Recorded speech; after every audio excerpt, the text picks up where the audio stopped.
we'll try to understand one more concept, or you might have studied this formula. I'm writing the formula directly, or essentially let me explain the formula. We are having a solution. This is solution of A. This is also solution of A, but difference is that they have different concentration. So I'm writing it is V1 liter of solution with concentration or molarity is equal to M1. This is V2 liter of solution with molarity is equal to M2, and these two contents are mixed in the third container. If these two contents are mixed in the third container, what will be the concentration of the resultant solution? Means what we have to find? We have to find the molarity of the final solution. Again, we have seen before that molarity is what? It is the moles of solute divided by volume of solution in liters. So moles of solute will be what? So if I want to find moles of solute, let us suppose this is first container, this is second container, and this is third container. So moles of solute in third container, that will be equal to what? That will be equal to moles of solute in first container plus moles of solute in second container. And moles of solute in first container, now it must be clear that it will be equal to M1 into V1, that is molarity into volume, and N2 will be equal to what? Molarity into volume. So again we can write that moles of moles of A in the third container, that will be equal to M1 V1 plus M2 V2, and total volume of solution in 3. So V3 will be what? That will be again V1 plus V2. So V3 is our V1 plus V2. So the new molarity of the solution will be what? So let us suppose this is M, the molarity of the third solution.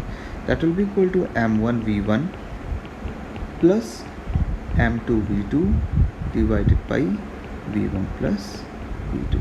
So you have to keep in mind that this formula we have to apply only if I am mixing to same solution. We are mixing to same solution of different concentration. We cannot apply this formula if I am mixing solution A with any random solution B, and in that case what will be the final concentration? If I want to find this, we cannot use this formula. Let's say for example, if in one container we are having HCl, in second container we are having NaOH, so in that case we cannot use this formula if those two solutions are mixed.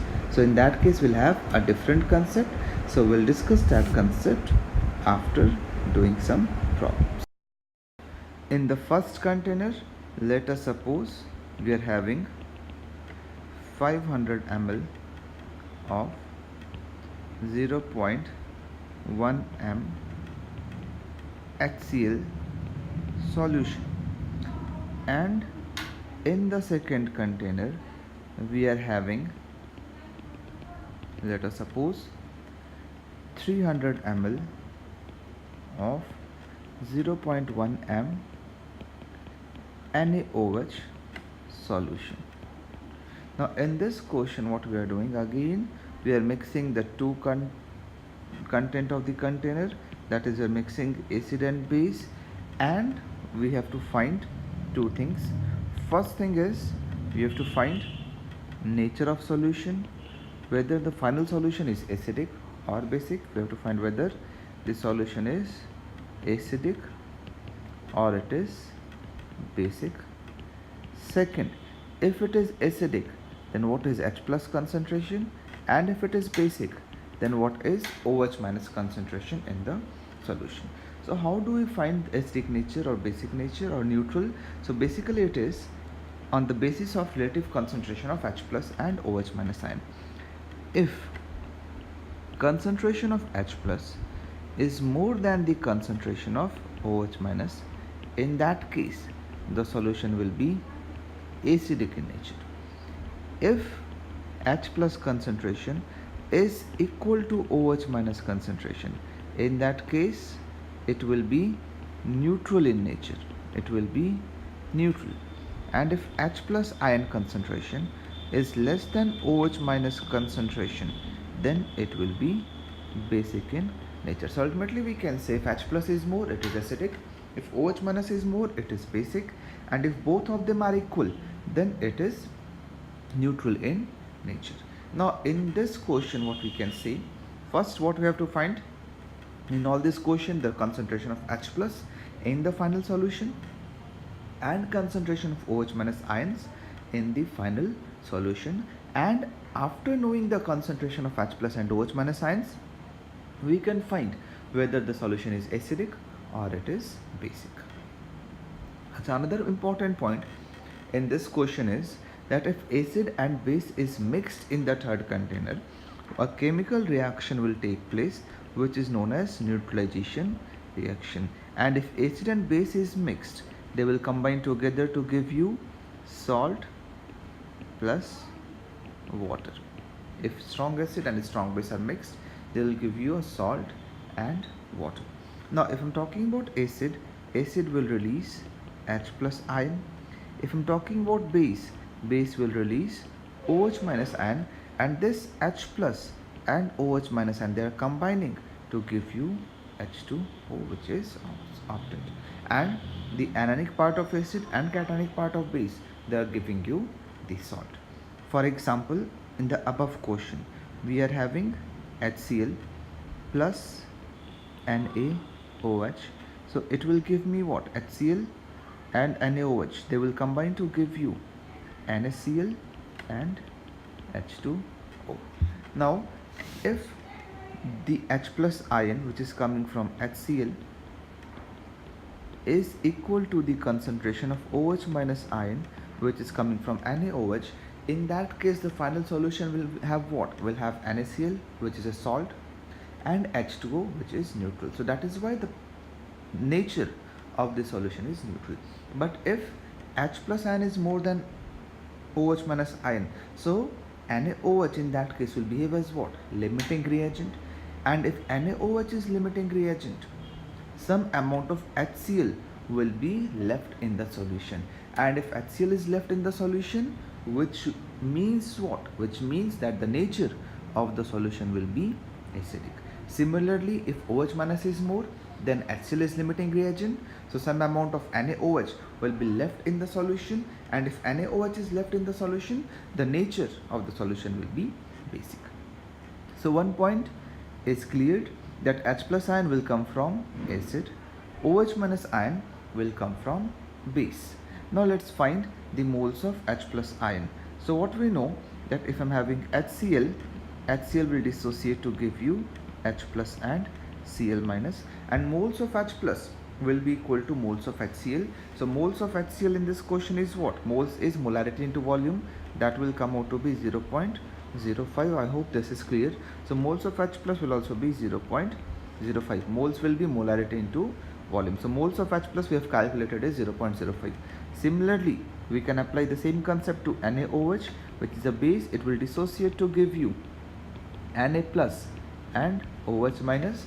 Whatever is the moles of NaOH, that will be the moles of OH minus ion. So again, moles will be molarity into volume, so that will come out to be 0.03. So moles of OH minus is 0.03.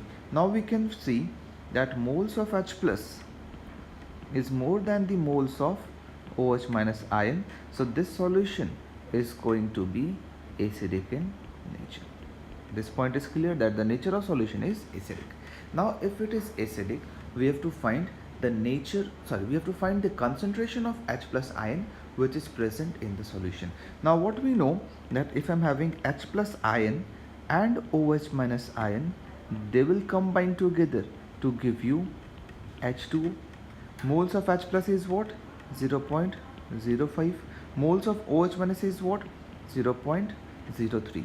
So limiting reagent is which one? So OH minus is present in lesser amount. So OH minus is what? It is our limiting reagent. So product will be formed as per the amount of OH minus ion. So we can say 0.03 moles of H2 will be formed. Complete OH minus will be used up, and 1 mole of OH minus combines with 1 mole of H plus. So 0.03 moles of OH minus will combine with how many moles of H plus? 0.03. And initially we were having how many moles of H plus? 0.05. So if 0.03 moles is used up, how much moles of H plus will be left? So 0.02 moles of H plus is left in the final solution. And if moles of H plus in the final solution is 0.02, total volume of the solution is how much? 500 of acid plus 300 of base, so total is 800 ml. So if you want to find the final H plus concentration, so H plus concentration will be what? That will be moles of H plus ions divided by volume of solution in liters. So we have calculated that moles of H plus ion is 0.02 upon volume of solution is 800 ml, which is written as 0.8. So this will give me what? This will give me the final H plus concentration or molarity of H plus ions in the solution. So we have seen 3 cases. One was when 2 same acids are mixed. Second, 2 different acids are mixed. And third, when an acid is mixed with a base.